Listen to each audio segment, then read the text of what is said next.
On the morning of February 8, 1944, a B-17 Flying Fortress named Lady Grace lifted off from Thorpe Abbott's airfield in eastern England and climbed into a sky the color of cold iron. The target that day was an aircraft components factory outside Bernburg, Germany. The crew was young. Their pilot, First Lieutenant Thomas Adler, had just turned 23. He had grown up in rural Ohio, the son of a grain farmer who had never left the county. Thomas had never been further than Columbus before the Army Air Forces sent him to England. He had flown 7 missions. This was his 8th. 7 missions was enough to know that the 8th could kill you. It was not enough to stop being afraid of it. Lady Grace carried 10 men and 6,000 pounds of high-explosive bombs. She flew in the low formation, the slot that experienced crews called the coffin corner, because the German fighters always found it first. The escort fighters, P-47 Thunderbolts, turned back at the German border. Their fuel tanks could not carry them further. From that point on, the bombers were alone. The flak began over the German border and did not stop. Black flowers bloomed in the cold air around the formation. Lady Grace shuddered with each near miss. Adler held the controls steady and watched the altimeter and said nothing. There was nothing useful to say. They were 12 minutes from the target when the fighters came. 41 Messerschmitts Bf-109s and Focke-Wulf 190s fell on the formation from above and behind. The radio filled with voices. "Break left. Fighters, 6 o'clock. Going down. Johnson is gone." The sounds of a formation being torn apart. Lady Grace took the first hit 30 seconds into the attack. A 20-millimeter cannon shell entered through the right side of the nose and exploded against the forward bulkhead. The navigator, Lieutenant Frank Ostrovsky, was killed before he understood what was happening. The bombardier, Lieutenant Ray Calhoun, took shrapnel across his chest and face. He was alive but could not see. The second hit came 6 seconds later. The number 3 engine exploded. The propeller separated from the shaft and spun away into the sky. Fire traced back along the engine nacelle, and Adler hit the extinguisher and the fire went out, but the engine was gone, and with it a quarter of the aircraft's power. The formation pulled ahead. Lady Grace fell behind, alone. Every pilot in that sky knew what happened to bombers that fell behind. The German fighters knew it too. 6 Bf-109s broke away from the main formation engagement and turned toward Lady Grace like wolves that had cut a single animal from the herd. Adler watched them coming in his mirror. He called his gunners. He told them to make every round count. He told them the truth, which was that they were in serious trouble and needed to fight their way out of it. What happened in the next 8 minutes was the kind of violence that the word combat does not adequately describe. The German fighters came in relays, one after another, pressing their attacks to close range before breaking off. The tail gunner, Sergeant Pete Malone, put hits on 2 of them. One trailed smoke and descended. The other broke off and did not return. The top turret gunner, Sergeant Danny Hatch, caught a 3rd fighter with a sustained burst and watched it roll inverted and fall. But Lady Grace was absorbing punishment that no aircraft was designed to absorb. The number 1 engine took a hit and began running rough. The oxygen system failed. The interphone cut out. The ball turret jammed with Sergeant Victor Reyes still inside it, unable to get out, trapped in a glass sphere beneath the aircraft as it fought for its life. Adler lost consciousness for approximately 40 seconds when a shell fragment opened a gash across his temple. His co-pilot, Lieutenant George Ferris, grabbed the controls and held the aircraft level and called Adler's name until he came back. When Adler came back, he was bleeding into his left eye and could barely see the instrument panel. But he took the controls back because Ferris had a broken right arm from a piece of fuselage that had come through the cockpit wall and could not hold the yoke steadily. 2 engines, a pilot who could barely see, a co-pilot with a broken arm, a ball turret gunner who could not escape his turret, a dead navigator, a blinded bombardier, an aircraft with more holes in it than any of them could count. Lady Grace was still flying. Barely, but still flying. The German fighters made 2 more passes and then pulled back to a distance of approximately 800 yards and began to circle. They were not retreating. They were watching, waiting for the bomber to fall on its own, which it looked very much like it was about to do. This was the moment when a single Bf-109 separated from the circling group and began to close on Lady Grace from behind. The pilot of that aircraft was Hauptmann Werner Grohl. He was 31 years old, which, in the world of Luftwaffe fighter pilots in 1944, made him something close to ancient. He had been flying combat missions since the Spanish Civil War. He had flown over France, over Britain during the Battle of Britain, over the Mediterranean, over the Eastern Front, and now over Germany itself as the air war came home. He had 34 confirmed aerial victories. He had been wounded 4 times. He had watched more men he cared about die in burning aircraft than he could any longer count without effort. Grohl had grown up in Munich, the son of a secondary school teacher who had filled their apartment with books and had taught his son that the measure of a man was not what he did when things were easy, but what he chose when they were hard. His father had died in 1942, an old man in a city being bombed, and Grohl had not been able to attend the funeral because he was flying missions over the Caucasus. He carried that absence with him the way men carry the things they cannot put down. He had a specific reputation in his Geschwader, not for his kill count, though the count was respected, for something harder to quantify. His Staffelkapitän had once written in an evaluation that Grohl possessed tactical intelligence of the highest order combined with a moral clarity that was unusual in a combat environment. The evaluation had been intended as a compliment. Grohl was not sure it was one. Moral clarity in a war was mostly a source of discomfort. He closed on Lady Grace at reduced throttle, approaching from the 6 o'clock position, standard attack angle. His gun sight settled on the tail section of the bomber. He had done this 34 times. He knew exactly what to do and exactly what would happen when he did it. He flew closer. 200 meters.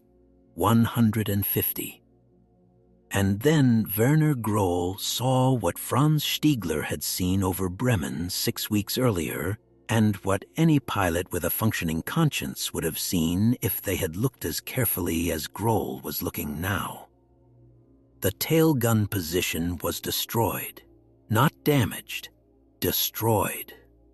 The entire rear of the aircraft was open to the sky, the metal skin peeled back like paper, the structure beneath it visible. Grohl could see into the fuselage. He could see men, wounded men, men helping other men, a man lying still who was not being helped because there was nothing left to help. He pulled his fighter up alongside the bomber and looked through the waist gun windows. A gunner with a bandage wrapped around his head pressed to the glass and stared at him with an expression that Grohl recognized from his own mirror on bad mornings. the expression of a man who has accepted that he is about to die and is waiting for it to be over. Grohl had one confirmed kill remaining before the requirements for the Ritterkreuz were met. His Geschwader commander had mentioned it 3 days ago. The Knight's Cross. Every pilot wanted it. Grohl had wanted it once. He was no longer entirely sure he wanted it this way. He thought about his father. He thought about what his father had taught him. He thought about the measure of a man. He flew his fighter in a slow circle around the crippled bomber, examining it from every angle. Both remaining engines were running rough. The aircraft was losing altitude at a rate that would put it on the ground within 20 minutes. The crew had no way to fight. They had almost no way to survive. Grohl made his decision. He would not fire. Inside Lady Grace, Thomas Adler watched the German fighter circle his aircraft and prepared himself for the end. He had made his peace with it as best a 23-year-old from Ohio can make peace with anything. He thought about his parents. He thought about a girl named Catherine who had given him a photograph before he shipped out and told him to come back. He gripped the controls of his dying aircraft and watched the enemy pilot and waited. The German fighter stopped circling. It moved into position on Lady Grace's left wing, very close, perhaps 15 meters between the wingtips. Adler could see the pilot clearly. An older man, dark eyes, oxygen mask pulled down. The man looked directly at Adler. Then the German pilot did something that Adler would spend the next 47 years trying to explain to people who had not been there. He pointed. Not at the ground, not in a way that suggested surrender or dissent. He pointed north, toward the Baltic coast, toward Sweden. Neutral Sweden, 200 miles away. He pointed twice, clearly, deliberately, and then he looked at Adler with an expression that Adler could only describe afterward as urgent. The German wanted them to go to Sweden. He was trying to save them. Adler did not know if Lady Grace could reach Sweden. He did not know if she could reach anywhere. What he knew was that a German fighter pilot was flying formation on his wing instead of shooting him down, and that whatever was happening was something outside the boundaries of anything his training had prepared him for. He turned north. Grohl stayed with him. For 31 minutes, a Luftwaffe Bf-109 flew formation with a crippled American B-17 over occupied Europe. They flew over German territory, over the Baltic coast, out over the water. Twice, German anti-aircraft batteries tracked them from below. Both times, they held their fire. A German fighter flying in close formation with another aircraft was not a target profile the gunners recognized as hostile. Grohl was running low on fuel. He knew he couldn't follow them to Sweden. He knew he couldn't explain what he had done when he returned to his airfield. He had already decided what he would say, which was that he had pursued the damaged bomber, exchanged fire, and lost it over the Baltic. It was not a satisfying lie, but it was a survivable one. When the Swedish coast appeared on the horizon, Grohl made one final pass alongside Lady Grace. He looked across at the American pilot. Adler was looking back at him. Blood on his face, one eye half closed, hands on the controls of an aircraft that had no business still being in the air. But alive. Alive and looking at the man who had chosen to leave him that way. Grohl raised his hand, a simple gesture. Then he banked away and turned south and flew back toward Germany and didn't look back. Thomas Adler landed Lady Grace on a Swedish military airfield outside Kalmar 40 minutes later. The landing was rough. The right main gear collapsed on touchdown, and the aircraft ground-looped across the grass and came to rest against a drainage ditch with one wing in the mud. Every man aboard walked away from it. Victor Reyes was pulled from the jammed ball turret by Swedish ground personnel with cutting tools. He had been inside it for 1 hour and 40 minutes. He was shaking so badly that 2 men had to hold him up, but he was alive. Frank Ostrovsky was the only man who did not walk away. He had been gone since the first seconds of the attack, and there was nothing to be done for him except to carry him out carefully and lay him on the Swedish grass in the February cold and acknowledge that he had been a good navigator and a decent man, and that the war had taken him too soon. The surviving crew were interned by the Swedish government according to the laws of neutrality. They spent the remainder of the war in a comfortable facility outside Stockholm. Some of them found ways to return to England through diplomatic channels within months. Adler himself was repatriated in August of 1944 and returned to the United States, where the Army Air Forces determined that he had done enough and sent him to an instructor position in Arizona. He never flew combat again. He went home to Ohio after the war and took over his father's farm and married Catherine and raised 3 children and tried for many years to forget what he had seen over Germany on the 8th of February, 1944. He mostly succeeded in the way that men of that generation mostly succeeded at not talking about the things that had happened to them. But he never forgot the German pilot. He never forgot the face in the cockpit window. He never forgot the hand raised in something that was not quite a salute and not quite a wave, but was clearly and unmistakably a farewell between men who understood each other. He wondered for decades whether the man had survived. He wondered what had happened when he landed back at his airfield and explained where the bomber had gone. He wondered if the choice had cost him something. He hoped it had not. Werner Grohl survived the war. He had survived everything the war threw at him for 6 years, and he survived this too, though the February of 1944 was one of the harder months. His account of losing the bomber over the Baltic was accepted without serious question. The Luftwaffe in early 1944 had more urgent problems than investigating the details of one missed kill, and Grohl's record was not the record of a man who required close supervision. He never received the Ritterkreuz.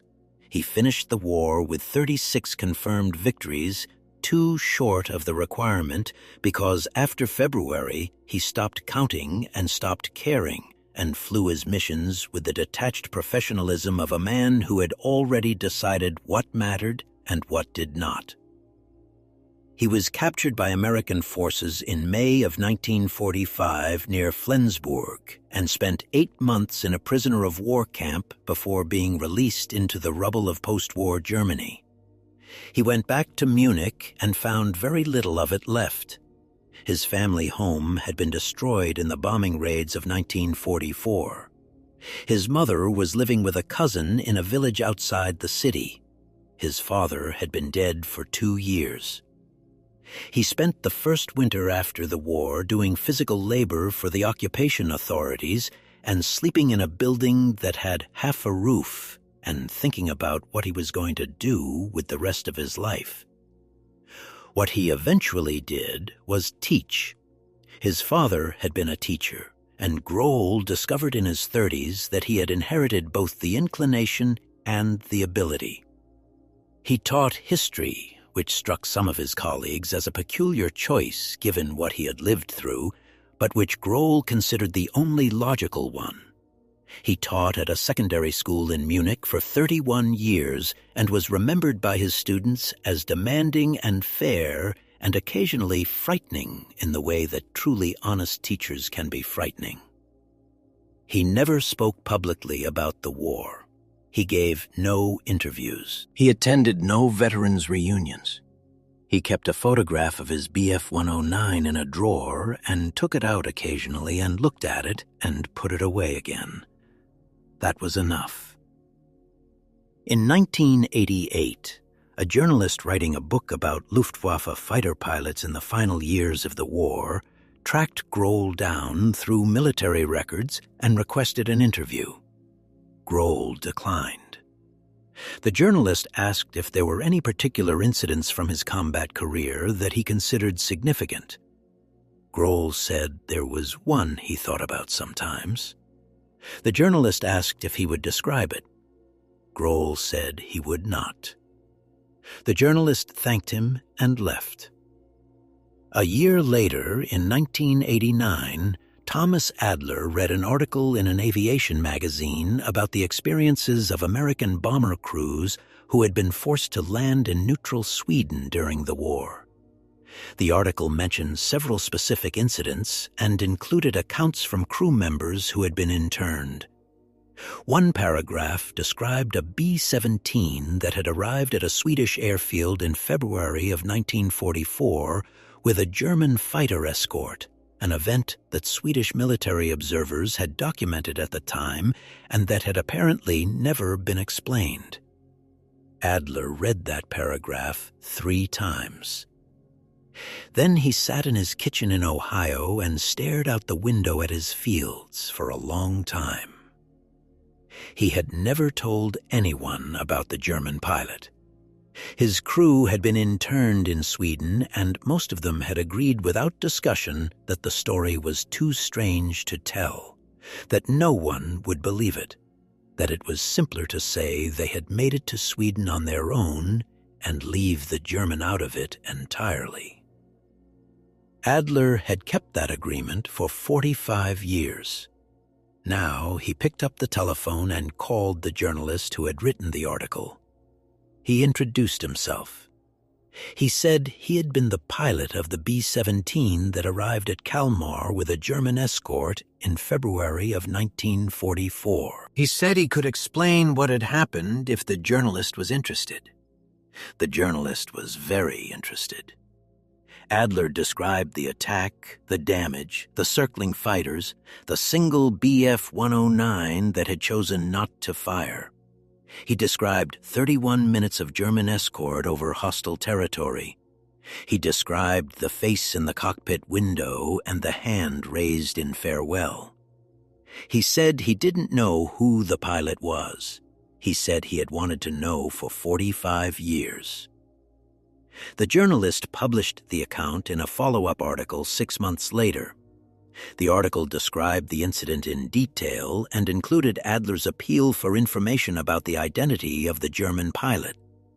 It was read by approximately 60,000 people across the United States and Europe. One of those people was a retired school teacher in Munich. Werner Grohl read the article on a Tuesday morning in October of 1989. He read it at his kitchen table with coffee going cold beside him.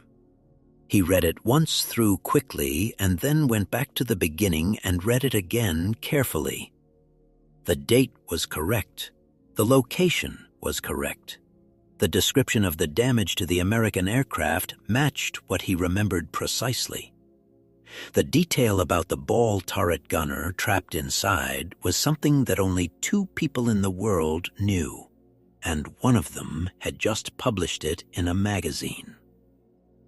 Grohl sat at his kitchen table for a very long time. Then he found a pen and a piece of paper and wrote a letter.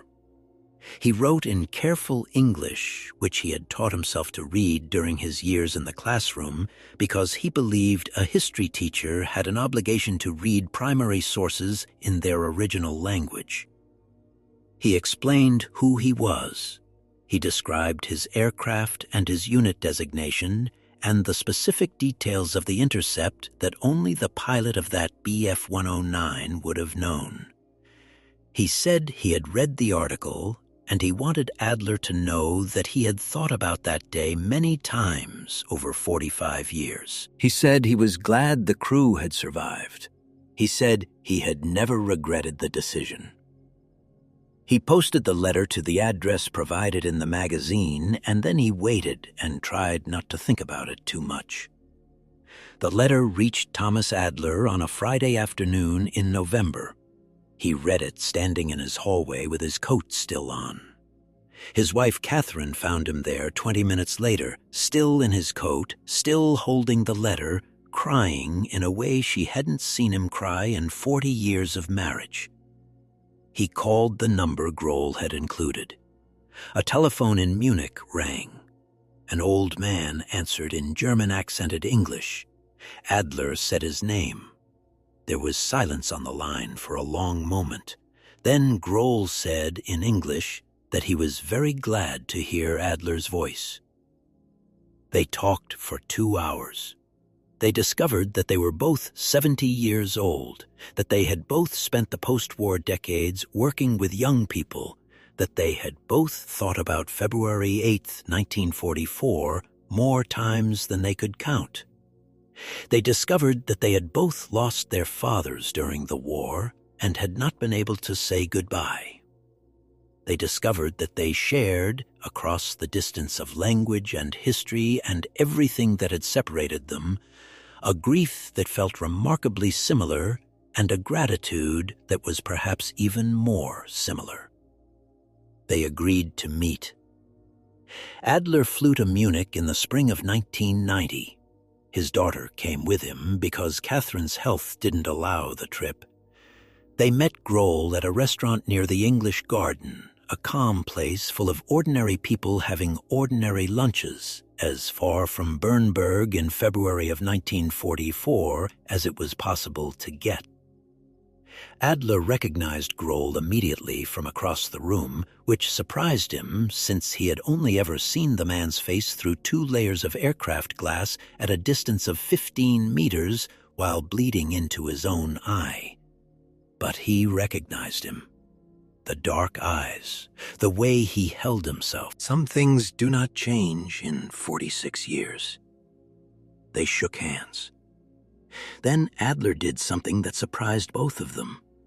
He embraced the German pilot who had chosen not to kill him, and he held on for a long time, and Grohl stood in the middle of a Munich restaurant holding an old man from Ohio who was shaking with the release of 46 years of wondering, and neither of them said anything, because there was nothing to say that would have been adequate. Adler's daughter took a photograph. 2 old men standing together, one's arm around the other's shoulder, both of them slightly red-eyed and slightly smiling. It is not a dramatic photograph. It looks like any 2 old friends who have not seen each other in a long time. That is exactly what it is. They met 4 more times before Grohl died in 1996 at the age of 77. They wrote letters between meetings, long letters, the kind of correspondence that people used to maintain before telephones became cheap and easy. Letters that covered the distance between Ohio and Munich and the larger distance between everything they had been in 1944 and everything they had become. Those letters were donated to an aviation museum in Dayton after Adler's own death in 2003 and can still be read by anyone who visits the archive. The surviving crew members of Lady Grace were located and informed. Victor Reyes, the ball turret gunner who had been trapped for 100 minutes, was living in San Antonio, still quick to laugh about almost everything. He said he had always assumed the German pilot had something to do with them making it to Sweden. He said he was glad to have been right. Danny Hatch, the top turret gunner, had become a commercial airline pilot after the war, which struck everyone as a reasonable response to what he had survived. George Ferris, the co-pilot with the broken arm, had spent 30 years as an orthopedic surgeon in Philadelphia, which also seemed reasonable. They all agreed on one thing when they were asked about Werner Grohl. They agreed that they had spent decades not talking about him because they didn't know how to explain him, and that explaining him still felt like trying to describe a color that language doesn't have a name for. A German fighter pilot in 1944 who looked through his gun sight at 10 wounded men and chose to put his finger somewhere other than the trigger. What do you call that? What category does that belong to? One of them, Pete Malone, the tail gunner who had survived despite his position being largely destroyed, said something at a reunion in 1992 that stayed with everyone who heard it. He said, "I have thought about Werner Grohl almost every day for 50 years, not because what he did was mysterious, because it wasn't mysterious at all. He just did what a decent man does. The mystery is why it feels like more than that. The mystery is why it feels like more than that. Perhaps it feels like more than that because decency in the middle of a war that was designed to eliminate it becomes something different from ordinary decency. Perhaps because the cost of it, the real cost, a decoration he had earned and chose not to claim, the risk of a court-martial, the weight of a secret kept for 46 years, makes it visible in a way that ordinary decency is not. Or perhaps it simply feels like more because it was two human beings who looked at each other across everything that was supposed to separate them and found something that the war hadn't managed to destroy. That is not a small thing. It is, in fact, one of the largest things there is. Werner Grohl never received the Ritterkreuz. He received instead 46 years of private knowledge that he had done the right thing, and then 6 years of friendship with the man whose life that choice had preserved, and then whatever comes after that, which is not nothing.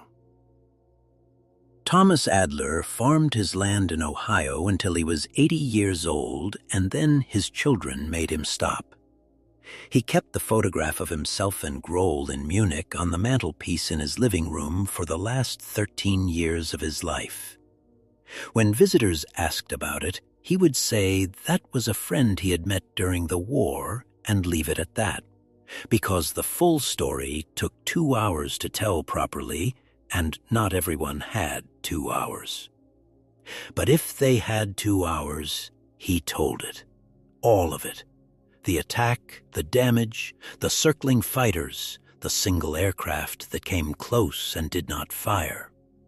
The 31 minutes over Europe, the hand raised in farewell, the letter in his hallway, the restaurant in Munich, the old man with the dark eyes who had looked the same as he had looked through the glass of a cockpit window in the winter of 1944. He always ended the story the same way. He said that people sometimes asked him what the war had taught him and that he usually didn't know what to say. But he said that if he had to give one answer, it would be this: that there is no situation so designed to make people into enemies that a single human being cannot choose otherwise. And that the choosing otherwise, even once, even at cost, even in secret, matters in ways that outlast the situation entirely. Frank Ostrovsky, the navigator who died in the first seconds of the attack over Germany, did not live to see any of this. He was 22 years old, and he was from a small town in Pennsylvania, and he had wanted to study architecture after the war. His name is on the memorial at Thorpe Abbot's. It is also, in a different way, present in every account of what happened after he died. in the story of the crew that survived and the pilot who chose to let them, in the letters in the archive in Dayton, in the photograph on a mantelpiece in Ohio. Some debts cannot be repaid. They can only be carried carefully and passed forward. The crew of Lady Grace carried theirs carefully for the rest of their lives, and they passed it forward in the form of a story that is still worth telling, because what it describes is still worth knowing about. If this story stayed with you, please like and subscribe. These are the stories that history forgets when no one is paying attention. We are paying attention. Thank you for watching.